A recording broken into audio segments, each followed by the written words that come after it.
예를 들어서 저희가 이제 여기 회의실이 있잖아요.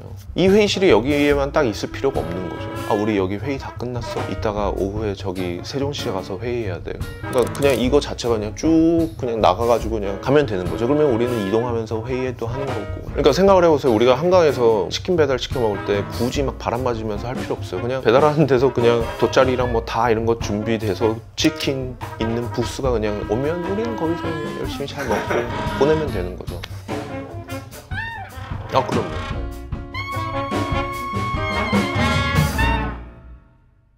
얼마 전에 이제 첫 영상이 업로드가 됐어요. 아, 네네네. 유튜브에 첫 댓글은 한번 읽어봐야 되지 않는가? 아, 그래요? 뭐예요? 안녕하세요 소장님, 영상이 너무 제 취향입니다. 혹시 10-20년도의 상점가들의 디자인에 대해서 다뤄주실 수 있나요? 트렌드가 자꾸 변화하면서 공장 찍어내듯이 비슷하게 바뀌는 게 재밌어서 궁금해서 댓글 남깁니다. 어떻게 보면은 상가는 굉장히 평범해야 돼요. 왜냐면 말씀하신 것처럼 상가가 되게 트렌디하기 때문에 여기에 뭐 패션 브랜드가 들어왔다가도 몇 년 뒤에는 레스토랑이 들어올 수도 있는 거고 막 하기 때문에 상가 디자인 자체는 굉장히 어떻게 보면 단조로워야 되고 일반적이어야 되는데 오히려 그러니까 인테리어 면에서는 굉장히 많이 트렌디해진 것 같아요. 제가 그냥 요즘에 느끼는 게 공간 포르노그래피라고 얘기를 하는데 뭐냐면은 사람들이 공간 소비를 하는데 굉장히 자극적이 되는 것 같아요. 사람들의 어떤 직관적인 부분, 그게 촉각일 수도 있고 뭐 후각, 미각, 뭐 이 오감을 자극하는 공간들이 계속해서 이제 만들어지는 것 같아요. 그래서 그게 어떻게 보면 좋은 쪽으로 보면은 굉장히 우리나라에서 공간 기획하시는 분들도 있고 디자인하시는 분들 보면 굉장히 센스가 되게 좋으신 것 같고 사람들이 그 공간을 경험하게 하고 그거 제일 잘하는 데 중에 하나가 젠틀모라고 하는 그 선글라스 있잖아요. 거기 가보세요. 막 선글라스 팔겠다고 막 해놓는 게 아니라 진짜로 그냥 너무 막 신기한 경험을 하도록 막 설치물도 있고 막 하잖아요. 그러니까 굉장히 이제 상업이라고 하는 행위 자체가 많이 달라지는 것 같아요. 예를 들어서 뉴욕에 가면은 뭐 나이키 스토어 가면은 거기에 농구를 할 수 있는 농구 하프코트가 있지 운동화 팔겠다고 막 디스플레이 해놓지 않아요. 운동화 혹은 운동의 경험을 하도록 하는 거지 물건 팔겠다고 하는 게 아닌 것처럼. 성수동에도 배를 타고 들어가는 카페. 그게 이제 아까 제가 말씀드린 약간 공간 포르노그래피 같은 건데 이제는 막 새로운 자극들이 이제 필요한 거예요. 그냥 들어가는 건 이제 단순하다 이거죠. 그런 어떤 물이라는 컨셉을 써서 이제 그 공간들을 이제 경험하게 하는 건데 뭐 이게 없었던 얘기가 아니라 라스베가스가 그랬거든요. 뭐 라스베가스 가면 막 베니스 같은 공간을 만들어 놓고 뭐 저기 어디 가면 막 파리 같은 데를 만들어 놓고 막 이런 식으로 사람들이 이제 공간을 소비하게끔 조금씩 이제 자극적으로 이제 되는 건데 그런 부분들이 하나의 어떤 커머셜리즘도 좀 공간의 경험화 되는 부분은 확실히 새로운 트렌드인 것 같아요. 저는 일반적으로 사람들이 그런 새로운 경험을 하는 것 자체는 굉장히 좋은 거라고 생각을 합니다. 네. 그런데 이제 성수에 또 많은 현상 중에 하나가 팝업이 많아요. 팝업이.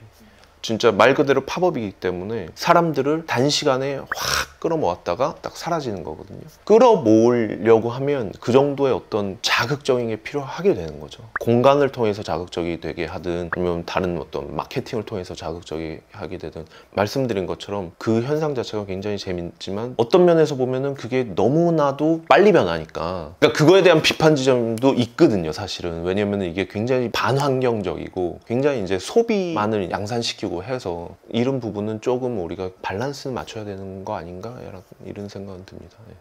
그럼 이제 12-10년도를 말씀하셨는데 앞으로는 상점가가 어떻게 변화를 할 거라고 좀 건축계에서는 이야기하나요?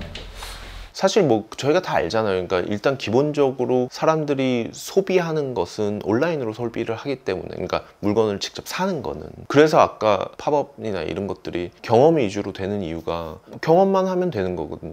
내가 집에 가가지고 오더하면 되는 거거든요. 그런데 그 경험이 물리적인 경험 일 거냐 아니면은 디지털적인 경험이 될 거냐 이 차이가 굉장히 분명하게 갈리는 것 같거든요. 왜냐면은 물리적인 경험으로 남는다고 하면 우리가 여전히 어떤 물리적인 공간이나 이런 얘기들을 지속할 수가 있는 거고 몇 년 전에 막 메타버스 막 유행하고 이랬는데 뭐 완전 이쪽으로 넘어오게 되면은 가상현실 속에서의 공간들 그 안에서의 경험들이 이제 얘기가 되겠죠. 그래서 사실 이거는 어느 쪽으로 갈지는 모르겠지만 저도 약간 꼰대주의자여서 사람들이 이 물리적인 공간을 버리지 못하지 않을까? 그게 사라지진 않을 거다라는 주의고 오히려 제가 요즘 관심 있어 하는 거는 자율주행 기술이라고 하는 게 발달을 하면 자율주행 자동차가 아니라 그냥 공간 자체가 이렇게 이동을 하고 다닐 것 것 같거든요. 그러니까 생각을 해보세요. 우리가 한강에서 치킨 배달 시켜 먹을 때 굳이 막 바람 맞으면서 할 필요 없어요. 그냥 배달하는 데서 그냥 돗자리랑 뭐 다 이런 거 준비돼서 치킨 있는 부스가 그냥 오면 우리는 거기서 그냥 열심히 잘 먹고 그냥 보내면 되는 거죠.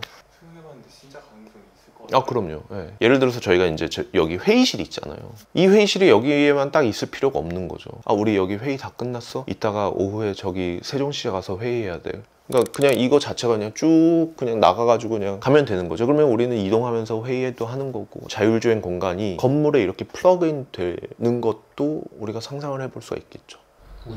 우주선처럼 진짜로 도킹하는 거죠. 그래서 현재 있는 물리적 공간이 다 메타버스로 넘어가는 옵션과, 물리적 공간은 있지만 그것이 고정된 공간이 아니라 유동성을 갖고 이동성 공간이 될 거냐. 저한테 만약에 선택을 하라 그런다고 하면, 그러면 전 두 번째가 더 가능성이 있다고 봐요. 그럼 그런 식으로 다 소비가 되면은 이 도시에는 조금 뭔가 남는 공간이 있을 거잖아요. 이게 뭘로 채워주면 가장 좋을까요? 주거가 될지. 지금 주거는 다양성이 있어야 되는 거지 양적으로 더 많이 필요한 건 아니니까, 우리나라의 경우에서는. 근데 뭐 예를 들어서 우리가 그동안 부족했던 어떤 자연, 뭐 숲 이런 걸로 채워질 수도 있고, 또 한편으로는 새로운 시설들이 더 필요할 거예요.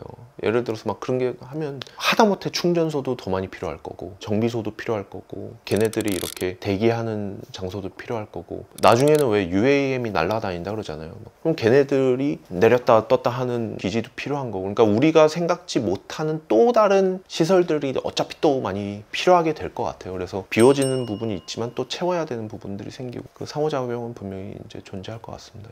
기대가 되네요. 저는 뭐 가능성이 있다고 봅니다. 저는. 네. 아무쪼록 그 댓글까지 달아주시고 너무 감사드리고요. 특히 그런 댓글들 통해서 또 새로운 얘기들을 풀어나갈 수 있어서 너무 재밌는 것 같습니다. 앞으로도 계속 관심 기울여 주시고 계속 소통하면서 이야기 진행할 수 있으면 좋겠습니다. 감사합니다.